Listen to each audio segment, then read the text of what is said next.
दोस्तों आज के समय पूरी दुनिया आपसे चिल्ला चिल्ला कर के ये बात बोल रही है कि साउथ अमेरिकन कंट्री वेनेजुएला पर हुए अमेरिकी कब्जे के बाद अब वेनेजुएला का आर्थिक और सामाजिक दोनों तरीके से पतन किया जाएगा। वेनेजुएला के पास मौजूद भारी भरकम तेल पर अमेरिका का कंट्रोल रहेगा और अमेरिका अपनी मनचाही कीमतों पर इनके तेल को बेचेगा। लेकिन कोई इस पर बात नहीं कर रहा कि भारत की जो बिलियंस ऑफ डॉलर की इन्वेस्टमेंट यहाँ पर फंसी हुई है, आखिर उसका क्या होगा। भारत ने सालों पहले तेल को लेकर के जो बड़े कॉन्ट्रैक्ट साइन किए थे उनका क्या होगा। इसके अलावा बायलैटरल ट्रेड्स पर भी सीधा इम्पैक्ट पड़ेगा। सिर्फ इतना ही नहीं बल्कि वेनेजुएला पर हुए इस कब्जे के बाद अब जियोपॉलिटिक्स किस डायरेक्शन में जाएगी, सब कुछ जानते हैं आज के इस वीडियो में। यदि आपको हमारा काम पसंद आए तो वीडियो को लाइक, चैनल को सब्सक्राइब जरूर कीजिएगा, क्योंकि आपका ये छोटा सा काम आप तक ये जरूरी और इन्फॉर्मेटिव खबरें लाने में हमारी बड़ी मदद करता है। तो ये कहानी शुरू होती है 3 जनवरी 2026 से, जब सुबह सुबह पूरी दुनिया में हल्ला हुआ कि अमेरिकी सेना ने वेनेजुएला की राजधानी कराकस और उसके आसपास के स्ट्रेटेजिक लोकेशन पर बड़ी सैन्य कार्रवाई कर दी है। इसके तुरंत बाद अमेरिकी राष्ट्रपति ने अनाउंसमेंट की और विशेष बलों का इस्तेमाल करते हुए वेनेजुएला के राष्ट्रपति निकोलस मादुरो और उनकी पत्नी सिलिया फ्लोरेस को पकड़ लिया और उन्हें देश से बाहर ले जाकर के फिलहाल इन्हें न्यूयॉर्क ले जाया गया है। अब वेनेजुएला के राष्ट्रपति और उनकी पत्नी को आखिर पकड़ा क्यों गया और देश से बाहर क्यों ले जाया गया, जरा इसे समझते हैं। तो निकोलस मादुरो को पकड़ करके न्यूयॉर्क ले जाया गया है, जहाँ उनके ऊपर नशीले पदार्थों की तस्करी और आतंक जैसे हथियारों की तस्करी और तमाम ऐसे आरोप चलाए गए जिन पर मुकदमा चलाया जाएगा। हमले के दायरे की बात की जाए तो कराकस में लगभग 7 बड़े धमाके सुनने को मिले। हमला लाकारलोट हवाई अड्डे के पास कई सैन्य प्रतिष्ठानों को भी निशाना बना चुके हैं। रिपोर्ट्स के अनुसार इस अभियान में लगभग 40 लोग यानी कि सैनिक और नागरिक शामिल हैं जिनकी हताहत हुई है। और अब अमेरिका ने क्लियर कर दिया है कि वेनेजुएला को अमेरिकी प्रशासन चलाएगा, जिस तरीके से चलाना चाहते हैं उस तरीके से चलाएंगे और ओवरऑल इनका मकसद यही था कि हमें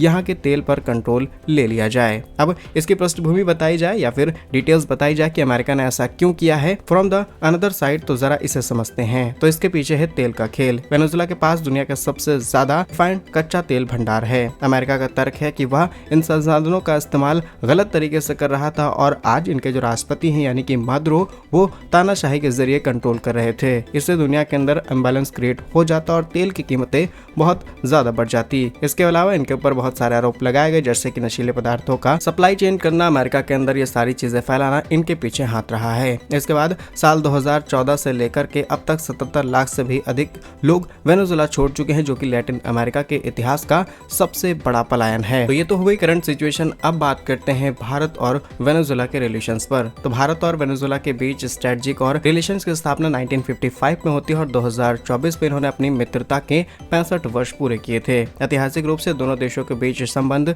तेल यानी कि क्रूड ऑयल पर ही बेस्ड रहे। और स्ट्रेटेजिक पार्टनरशिप की बात की जाए तो भारत दुनिया का तीसरा सबसे बड़ा तेल इंपोर्टर कंट्री है और वेनेजुएला के पास दुनिया का सबसे बड़ा तेल भंडार है, जो कि लगभग 300 बिलियन बैरल के आसपास है। 2019 से पहले वेनेजुएला भारत का तीसरा सबसे बड़ा तेल सप्लायर कंट्री हुआ करता था। जियोग्राफिकली देखा जाए तो दोनों देश काफी ज्यादा एक दूसरे से दूर हैं, इसके बावजूद भी काफी ज्यादा क्लोज रहे हैं in the terms of geopolitics. Bharat की refinery specially Reliance Nayara Energy Venezuela से भारी मात्रा में कच्चा तेल इंपोर्ट करा करके प्रोसेस करते हुए उसे दूसरे देशों में बेच रही थी। रिसेंटली हुए इंसिडेंट्स की बात की जाए तो नवंबर 2025 में नई दिल्ली में 5वीं भारत वेनेजुएला विदेश कार्यक्रम परामर्श, जिसे FOC कहा जाता है, उसकी बैठक हुई, जिसमें व्यापार, हेल्थ, फार्मास्यूटिकल्स, डिजिटल टेक्नोलॉजीज के बारे में सहमति बनी थी। अब एक नजर डालते हैं इन्वेस्टमेंट और उसके डेटा पर। तो मोस्टली भारत ने वेनेजुएला के अंदर जो भी इन्वेस्टमेंट की है वो ऑयल सेक्टर के अंदर की है और स्पेशली वेनेजुएला के ओरिनोको ऑयल बेल्ट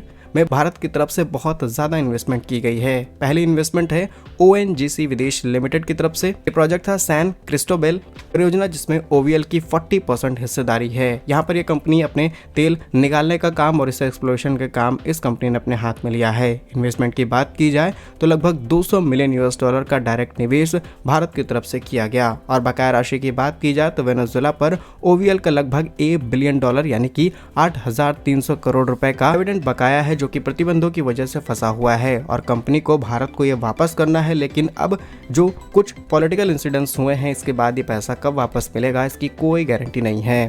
दूसरी इन्वेस्टमेंट की बात की जाए तो ये है इंडियन ऑयल कॉरपोरेशन की और दूसरी है ऑयल इंडिया लिमिटेड की। ये इन्वेस्टमेंट रही है काराबोम्बो 1 परियोजना की, जिसके अंदर OVL की हिस्सेदारी 11%, OICL की हिस्सेदारी 3.5% और OIL की हिस्सेदारी 3.5% थी। यहाँ पर प्रोडक्शन कैपेसिटी यानी कि क्षेत्र में भारी तेल का उत्पादन क्षमता और जितनी भी बेसिक फैसिलिटीज थी कंपनीज ने अपने हाथ में ली थी, इसीलिए मोटी इन्वेस्टमेंट यहाँ पर की गई। और अब जो भी पैसा यहाँ पर फंसा हुआ है वो कब मिलेगा, अब शायद ये आगे चल के अमेरिका ही तय करेगा। या तो ये पैसा मिलेगा या तो फिर भारत को कुछ ऑयल वेल्स दी जा सकती हैं या फिर इसके बदले भारत को तेल दिया जा सकता है। अब एग्जैक्टली यहाँ पर क्या डिसीजन होगा वो अमेरिका ही तय करेगा, या फिर एटलीस्ट जब तक अमेरिका यहाँ पर किसी नई सरकार का गठन नहीं कर देता। अब नॉन ऑयल सेक्टर्स की बात की जाए तो फार्मास्यूटिकल भारत के लिए काफी इंपॉर्टेंट रहा। भारत वेनेजुएला को दवाई सप्लाई करने वाले देशों में इंपॉर्टेंट लिस्ट में शामिल रहा और 2024-25 के मुताबिक भारत ने वेनेजुएला को कुल निर्यात लगभग $95.3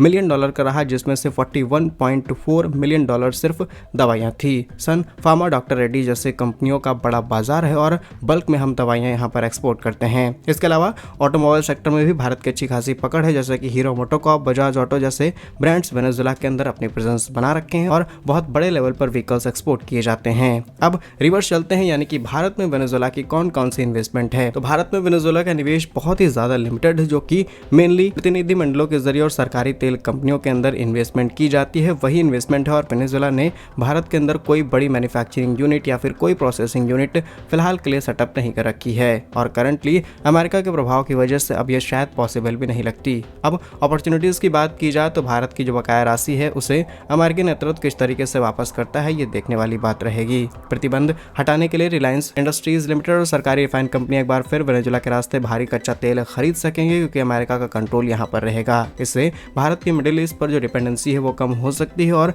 कई देशों की जो हमें सुननी पड़ जाती है वो भी नहीं सुननी पड़ेगी। और प्रोडक्शन डेवलपमेंट की बात की जाए तो OVL गुजरात स्थित रिक्स और को वेनेजुएला भेज करके प्रोडक्शन कैपेसिटी 5,000 से 10,000 बैरल प्रतिदिन बढ़ा करके 80,000 से 1 लाख बैरल तक ले जा सकता है, बशर्ते कि OVL को यहाँ पर अपॉर्चुनिटीज मिल जाए, अमेरिकी सरकार एक बार परमिशन दे दे। लेकिन ये बात तो सिर्फ भारत और वेनेजुएला की थी, सिर्फ भारत और वेनेजुएला या फिर अमेरिका की जियोपॉलिटिक्स नहीं, बल्कि इससे पूरी दुनिया की जियोपॉलिटिक्स चेंज हो चुकी है और यहाँ पर रूस, चीन जैसे देश डायरेक्टली इन्वॉल्व होंगे। फिलहाल रूस और चीन की बात की जाए, इस समय ताकतवर देशों की लिस्ट में शामिल है। रूस और चीन दोनों ही देशों ने इस अमेरिका द्वारा किए गए हमले की कड़ी निंदा की है और इससे अंतर्राष्ट्रीय कानून का उल्लंघन और वेनेजुएला की संप्रभुता पर सवाल खड़े किए गए हैं। भारत की प्रतिक्रिया यानी कि भारत ने 4 जनवरी 2026 भारत के विदेश मंत्रालय ने वेनेजुएला के अंदर घटनाक्रम पर गहरी चिंता व्यक्त की है। भारत ने सभी पक्षों से शांति बनाए रखने, बातचीत के जरिए समाधान निकालने का आह्वान किया है और भारतीय दूतावास जो कि कराकस में मौजूद है उसने भारतीय नागरिकों को कहा है